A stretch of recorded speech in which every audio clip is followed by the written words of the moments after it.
Hey, what's up guys, this is Jason. Today I'm going to show you how to make pizza dough in detail and what to do with it. Of course, with the dough we can make pizza like this, but I want to show you more than that. I'm going to share with you guys how to turn this, this,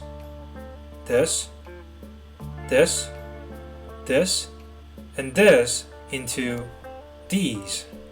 Let's get started. In this video, I used 1000 grams of bread flour, 670 grams of water, 20 grams of instant dry yeast, 15 grams of salt. This is enough to make 6 large pizzas or everything I made in this video. So unless you're holding a party, change the recipe accordingly. Put everything into a large bowl, mix it up until water is absorbed into the dry ingredients. Because we need to work the dough, transfer it onto a work surface and start kneading. As I showed in the previous videos, this is a great technique to build gluten.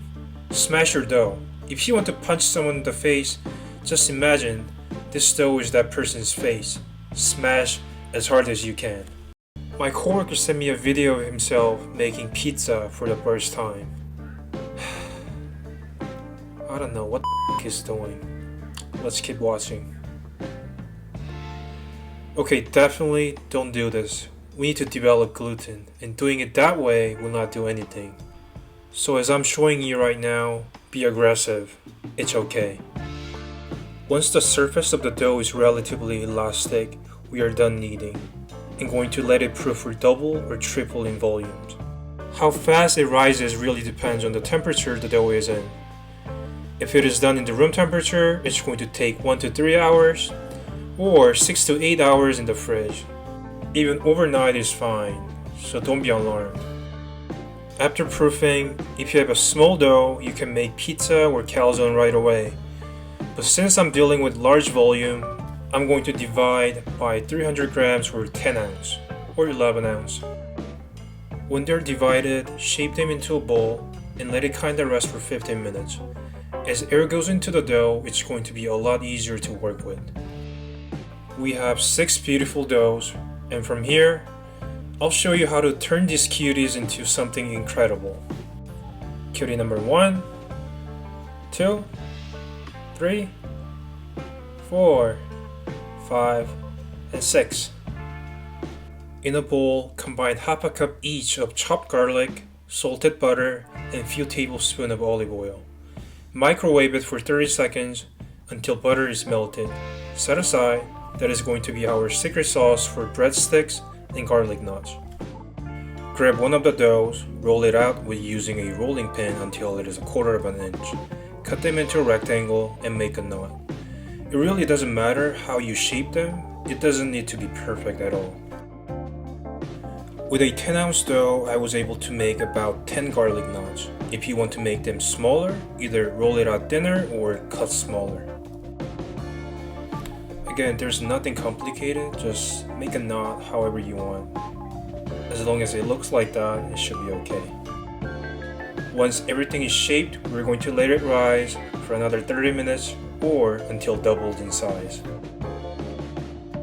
Into the oven, 500 degrees for about 10 minutes or until they are golden brown like this. They don't really look golden brown in this video, but they were. So just put everything into a bowl.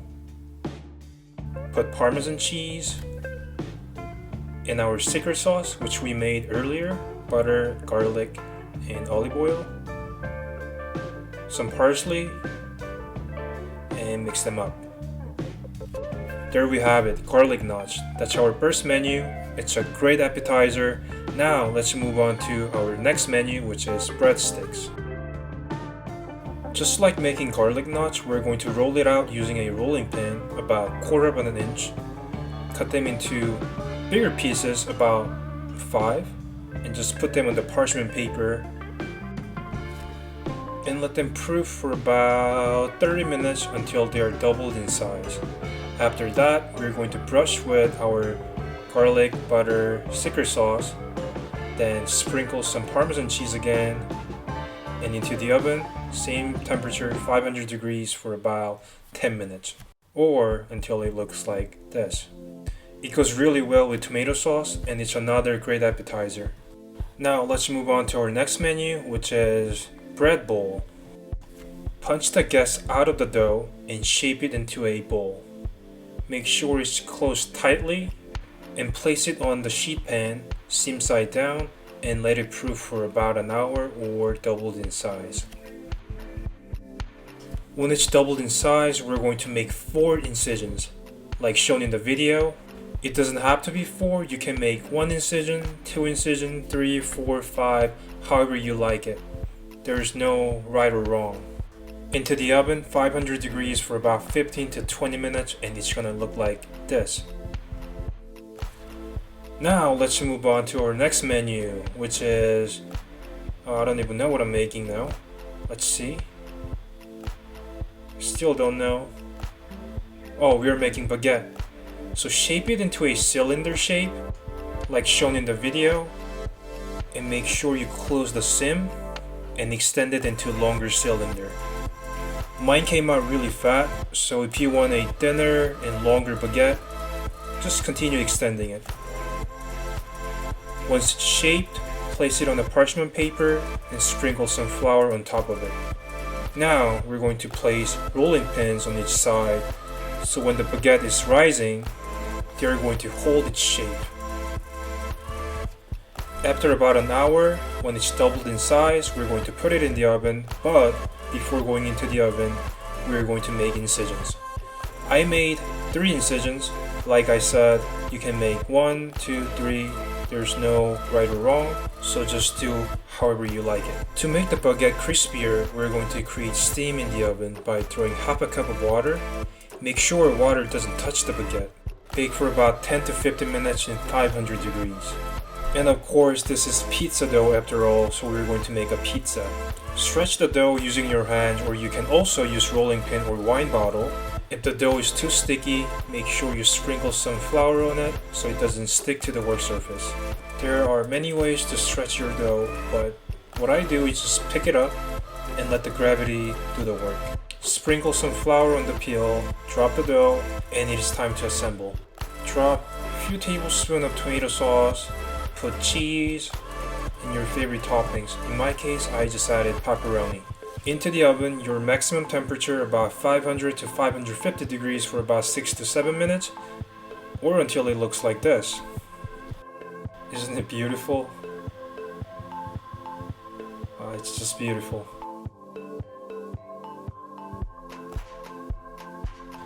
Now let's move on to our last menu, which is calzone. Do the same thing as pizza, sprinkle some flour and just stretch using your hands or rolling pin. Doesn't really matter as long as it's flat. So calzone is pizza crust folded in half with delicious fillings. You can put ricotta cheese, spinach, sausage, bacon, mushrooms, pretty much anything. I'm just going to put provolone, mozzarella, tomato sauce, parmesan, and basil. That's it. Once the filling is in, fold the dough in half and using fingers press the edges together to seal. Make a tiny hole on top of calzone so steam can escape. Brush it with olive oil, or you can put some shredded cheese on top as well. Into the oven, 500 degrees for about 10 to 15 minutes or until it is golden brown like that. So I cooked everything at 500 to 525 degrees because I had to cook my pizza. So please try not to bake by time, but rather do it by look. So now everything's done. We got breadsticks, we got garlic knots, we got calzone, we got baguette, we got bread bowl.